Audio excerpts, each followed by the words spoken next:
مجھے یہ بتائیں کہ لوگوں کا بڑا انٹرسٹ ہوگا اس میں، جب جنرل باجوہ صاحب کی ایکسٹینشن کا ماحول بنا اور پارلیمنٹ نے ووٹ کے ذریعے اس کو کیا، یہ بھی اپنی جگہ پر ایک تاریخ میں یہ بدقسمتی کہلائے گی پارلیمنٹیرینس کی اور پارلیمنٹ کی.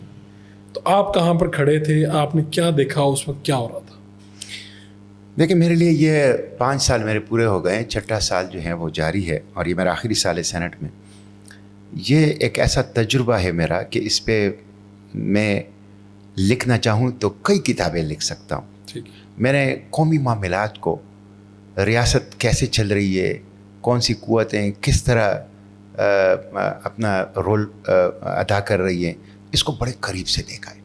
میں نے شخصیات کو بھی بڑے قریب سے دیکھا ہے اور میرے دل و دماغ کے اندر ایک بہت بڑی یادوں کا ایک خزانہ جو ہے وہ جمع ہو گیا ہے. اور میں بہت حساس آدمی ہوں، مجھے دکھ بھی ہوتا ہے. میں نے یہاں جو دیکھا، جو ایک بدترین کرپشن میں نے یہاں دیکھا کہ کس طرح استحصال کیا جاتا ہے پاکستانی عوام کا. میں نے دیکھا کہ کس طرح ایک چھوٹا سا اشرافیہ، ایک پریویلیج کلاس وہ پاکستان کو رول کر رہا ہے. اور میں نے یہاں دیکھا کہ کس طرح یہاں منڈیاں لگتی ہیں اور خرید و فروخت ہوتی ہیں اور ضمیروں کی. اور میں نے یہاں دیکھا کہ کس طرح لوگوں کو پریشرائز کیا جاتا ہے اور وہ ایک پولیٹیکل سلیوز، ایک سیاسی غلام بن جاتے ہیں، ایک بگار کرنے والے بن جاتے ہیں. تو یہ سارے میرے مشاہدات ہیں جس کو میں انشاءاللہ کتابی صورت میں، میرا ارادہ ہے کہ ایک تو میری وہ تقریریں جو سینٹ میں نے رول کیا ہے وہ کتابی صورت میں آ جائے تاکہ نئے پولیٹیشنس کے لیے اس میں ہو سکتا ہے کچھ کام کی چیزیں ہوں، اور دوسرے کہ جو میرے مشاہدات ہوں وہ بھی ایک کتاب کی صورت میں آئیں. تو جنرل باجوہ کی جو ایکسٹینشن کا تھا، میں نے ہمیشہ سے میں سویلین سپریمیسی کا، کانسٹیٹیوشنلزم کا، ٹرو ڈیموکریسی کا، ہائبرڈ ڈیموکریسی نہیں، ٹرو ڈیموکریسی کا قائل رہا ہوں. اور اسی طرح میں فنڈامنٹل رائٹس کا قائل رہا ہوں. تو میں نے تو کہا تھا کہ میں جنرل باجوہ کو ووٹ نہیں دوں گا، اور نہ صرف ووٹ نہیں دوں گا بلکہ میں کوشش کروں گا کہ باقی لوگوں کو بھی قائل کروں کہ یہ ٹھیک نہیں کر رہے آپ. اس سے ایک تو انسٹیٹیوشن کمزور ہو جاتی ہے. دیکھیں جب آپ فلو کو روک لیتے ہیں، پانی رک جاتا ہے، تو پانی کی تازگی جب ختم ہو جاتی ہے تو اس میں بیماریاں پیدا ہو جاتی ہے. دوسرے کہ بہت ہی قابل لوگ، ان کی حق تلفی ہو جاتی ہے اور انسٹیٹیوشنلائزیشن وہ نہیں ہو پاتی، افراد، شخصیات وہ مضبوط ہو جاتے ہیں. تو یہ ٹھیک نہیں ہے. دوسرا ہے کہ یہ لا جو ہے، یہ لیجسلیشن آپ کر رہے ہیں، یہ پرسن اسپیسیفک ہے. پرسن اسپیسیفک لیجسلیشن یہ ٹھیک لیجسلیشن نہیں ہوتی. پارلیمنٹ کسی کو غلام تو نہیں ہے کہ وہ فرد کے لیے لیجسلیشن کرے. تو میں واحد پارلیمنٹیرین تھا سینٹ اور قومی اسمبلی کی 440 افراد میں سے کہ جو اس کے اوپر تحریری امینڈمنٹس لے آئے. اور ان امینڈمنٹس کو جب فاروق نصیب نے، جو اس وقت لا منسٹر تھے، انہوں نے دیکھا تو مسکرائے، کہتے ہیں کہ ان امینڈمنٹس کے بعد تو آپ نے اس کے سارے جس کو کہتے ہیں بخیو ادھیڑ دیے. تو بہرحال وہ میری ریجیکٹ کر دی.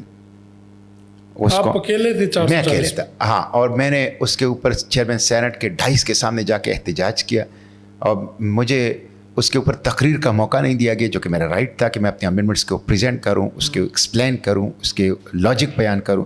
اور جب میں وہاں اس دوران نو کہتا تھا تو میری آواز کو بھی نیشنل ٹی وی میوٹ کرتا تھا. اور مجھے سچی بات یہ ہے کہ محنت سماجت بھی بہت کی گئی، اور مجھے ملفوف دھمکیاں بھی بہت دی گئی. بالکل دھمکیاں دی گئی کہ آپ ووٹ ڈالیں، کہ آپ ووٹ ڈالیں، آپ ووٹ ڈالیں. اگر آپ ووٹ نہیں ڈالتے تو آپ اس دن پارلیمنٹ نہ آئیں. اگر آپ پارلیمنٹ آتے ہیں تو آپ خاموش رہیں، واک آؤٹ کر لیں. اگر واک آؤٹ نہیں کرتے تو وہیں بیٹھے رہیں سیٹ پہ، لیکن خاموش رہیں. میں نے کہا میں نہ صرف یہ کہ ووٹ نہیں ڈالوں گا، مخالفت کروں گا. میں پارلیمنٹ آؤں گا، میں سیٹ پہ بیٹھ کے اپنی امینڈمنٹس پیش کروں گا، اور میں بھرپور طریقے سے ریجیکٹ کروں گا اس کو. یعنی آپ نے ایک جگہ پہ اسٹیبلشمنٹ کو چیلنج کیا، تو اس کے کیا اس کے کوئی وہ کہتے نہیں کہ کوئی دھمکیاں، کوئی نتائج؟ دیکھیں میں تو ایک ایسا آدمی ہوں کہ میرے اکاؤنٹس میں تو آپ دیکھ لیں، جو الیکشن کمیشن کے پاس جو میرے اثاثے ہیں، میرے پاس کیا ہے؟ میرے والد صاحب حیات ہیں الحمدللہ، جائیداد تو ساری ان کی ہے، اور انہوں نے مجھے تھوڑی سی زمین اپنی سے دی ہے جہاں میں نے گھر بنایا ہے.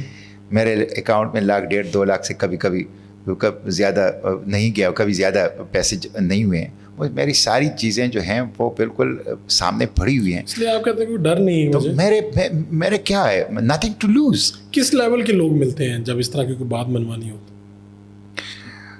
دیکھیں مجھے تو خود جو اسٹیبلشمنٹ کے لوگ تھے انہوں نے خود کہا کہ جنرل فیض آپ کے گھر کے سامنے گاڑی میں بیٹھا ہے, اچھا آپ گھر سے باہر نکل آئیں, آپ جنرل فیض صاحب سے مل لیں. جنرل فیض سے میں چونکہ ڈیفینس کمیٹی کا ممبر ہوں, پارلیمنٹری جو نیشنل سیکورٹی کمیٹی ہے پارلیمنٹ کی, جس میں سینٹ اور قومی اسمبلی کی مشترکہ نمائندگی ہے, میں اس کا بھی ممبر ہوں. تو جنرل فیض سے مختلف میٹنگز میں پارلیمنٹ میں ملاقاتیں ہوتی تھی, اور میں سمجھتا ہوں کہ وہ پرسنلی اپنی مطلب یہ ہے کہ اپنی بیہیویئر میں اور اپنی باتوں میں بڑے سافٹ تھے. میں نے کہا میں جب ان کو کچھ دے نہیں سکتا تو میں ان سے کیوں ملوں, تو میں اس لیے ان سے نہیں ملا. میرے خیال میں باقی جگہوں پہ تو ان کو یہ زحمت نہیں کرنا پڑی ہوگی کہ جنرل فیض صاحب خود جائیں. میں آپ کو یہ بتاؤں کہ دیکھیں میں نے FATF کے قانون سازی میں دیکھا, میں نے IMF کے لیے قانون سازی میں دیکھا, میں نے عام فورسز کے جو سروسز چیف ہے ان کے ایکسٹینشن کے موقع پہ دیکھا کہ کس طرح پارلیمنٹیرینس کو ہانگ کر ٹو شیپ اور ان سم اسپیسیفک ڈائریکشن, مطلب یہ ہانگ کر لے جایا جاتا ہے. وہ مجھے بالکل توہین لگا, اور یہ بالکل ہمارا جو ہے ایک پولیٹیکل سلیو, بالکل ایک آپ سے کہتے ہیں بالکل ایک سیاسی غلامی ہے.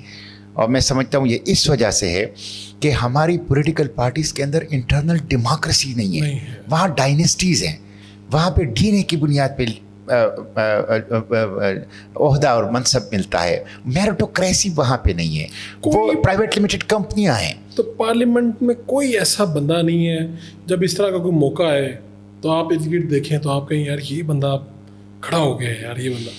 دیکھیں مجھے جو پارلیمنٹ میں لوگ پسند تھے اس میں ایک سب سے زیادہ جو مجھے پسند تھے وہ مرحوم حاصل خان بزنجو تھے. اچھا ٹھیک ہے. وہ بڑا متوسط طبقے کا ایک اصول پسند آدمی تھے, جن کے کپڑوں کو دیکھ کے, جن کے پہناوے کو دیکھ کے پتہ چلتا تھا کہ غربت ہے, اور جو ڈٹ کے کھڑا رہا, کوئی خوف. وہ جو کہتے ہیں نا کہ